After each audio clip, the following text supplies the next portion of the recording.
Hi, my name's Cordy, and I spent all my money on bad wine, so now all I can afford is old Ibanez RGs to bring to the channel. Right, so in 1987 the Ibanez RG kind of popped up onto the scene alongside Steve Vai's Gem. Check out the actual history of some of this stuff on Keith's channel, 5 Watt World. I watched it yesterday. Today I wanted to kind of do a video thinking about what's wrong with the RG and why it is that I think it's kind of fallen out of fashion a little bit. And although, you know, sort of 80s and 90s and 2000s, I think this was probably Ibanez, their most popular, most recognisable guitars, and they had a really good run there for a while. I don't necessarily see too many RGs out there and about any longer, and I just sort of wonder why that is. So the things that I think the Ibanez RG gets right is kind of versatile pickup switching. So here's your neck pickup.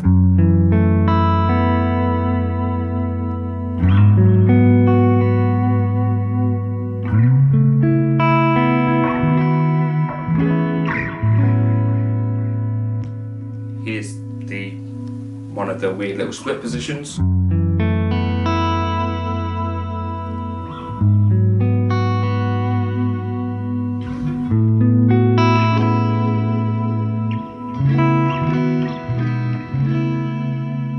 Middle position.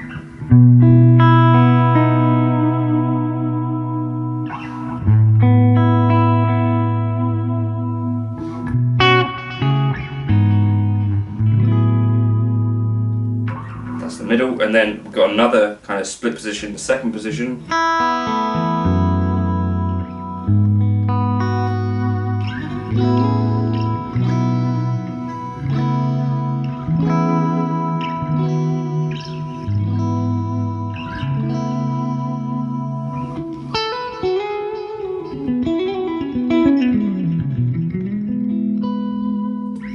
And then of course you've got your bridge pigeon.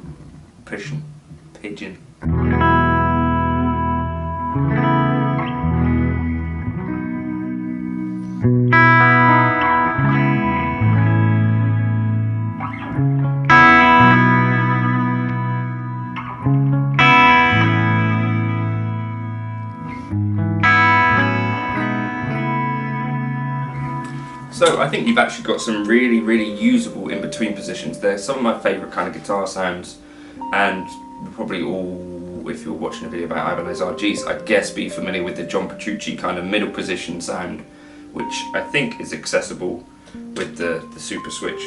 So those positions, I think,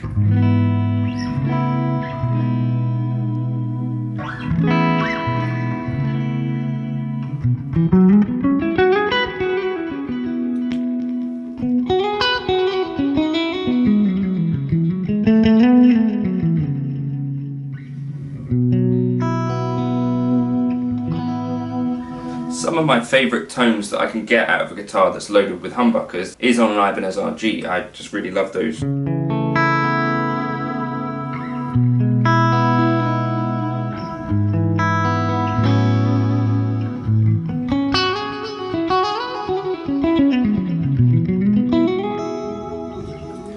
So that's one of the huge positives. The second positive for me is that I think it looks, certainly some of them without like the shark fin inlays, I think they look pretty classic and could do a lot of things with them. So I think, although there's some pointy edges, I think it's pointy in a way that is pleasant for me anyway.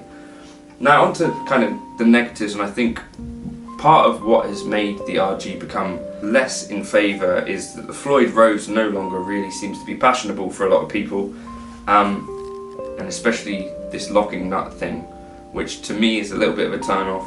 So when you look at an Ibanez RG these days and you see the Floyd Rose and you see the locking nut, does that Is that a turn off for you, or is that what you're looking for? I think a lot of people are no longer doing so much of the kind of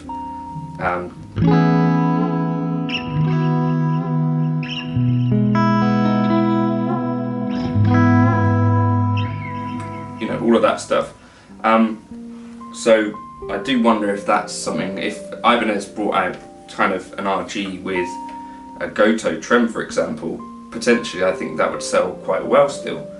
And then the other major kind of limiting factor, I think, is the tendency for a smaller, thinner neck. Now obviously this is part of what made it a Super Strat in the first place, but I think options on necks are quite a popular thing. Certainly Sir sell guitars with the option of different neck styles. PRS do as well.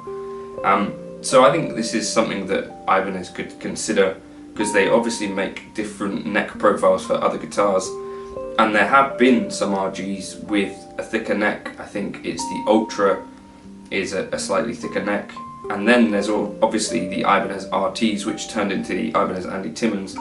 Those have a Viper neck, which is probably, I think, quite a lot more similar to the AZ neck.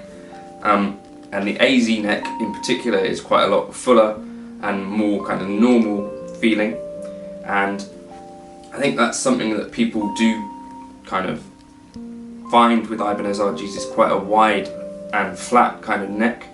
And if they remedied that by, you know, bringing out some RGs with a different kind of neck profile, again, I think that would be something that made people look at these in a different way, I think. Now obviously the Ibanez AZ pretty much fulfills all of these things, so I wonder maybe that was why the RG has kind of fallen out of favour, because the Ibanez AZ basically ticks all those boxes. For me, the RG is a little bit, it's got a bit more of that nostalgia factor, and so I would like to see Ibanez doing something with those again. What has kept you playing an RG if you're still playing one? Or what has turned you off your RG if you used to love them? I have really enjoyed playing this thing, and I think it's a lot more versatile than perhaps a lot of people might think. You do have the Floyd Rose, which could put you off, but I don't know. Let me know your thoughts. What happened to the RG? Why don't you see it as much anymore? Is it because Ibanez are literally just marketing the hell out of the AZ and getting those in the hands of players? Maybe that's the major thing which pushed it, because certainly in the 2000s a lot of people were playing these bad boys. I don't know. Feel free to like and subscribe. It's just some thoughts about the Ibanez RG. Have you got one? Do you play one? See ya.